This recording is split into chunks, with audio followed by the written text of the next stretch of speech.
গণতন্ত্রের শ্রেষ্ঠ উৎসব এই নির্বাচন।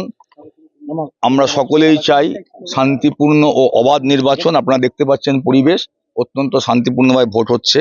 এটা আমার পৈতৃক ভিটে, আমাদের এই গ্রাম দাসকল গ্রাম নানুর বিধানসভার অন্তর্গত।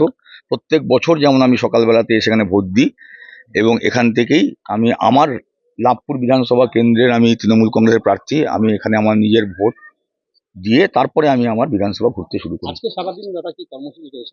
বুথে বুথে যাওয়া এবং দেখা যে যাতে এই যে গণতন্ত্রের যে শ্রেষ্ঠ উৎসব যাতে সবাই অবাধ এবং সুষ্ঠু এবং শান্তিপূর্ণ নির্বাচনে অংশগ্রহণ করে, এটাই দেখা। এখনো পর্যন্ত কি খবর রয়েছে? খুব সুন্দর শান্তিপূর্ণ ভোট হচ্ছে এবং মহিলাদের লাইন প্রচুর।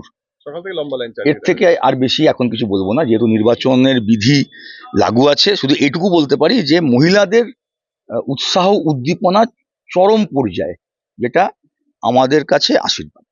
পুরুষরাও আছেন, পুরুষরা অবশ্যই আছেন, কিন্তু মহিলাদের উৎসাহ উদ্দীপনা সাংঘাতিক।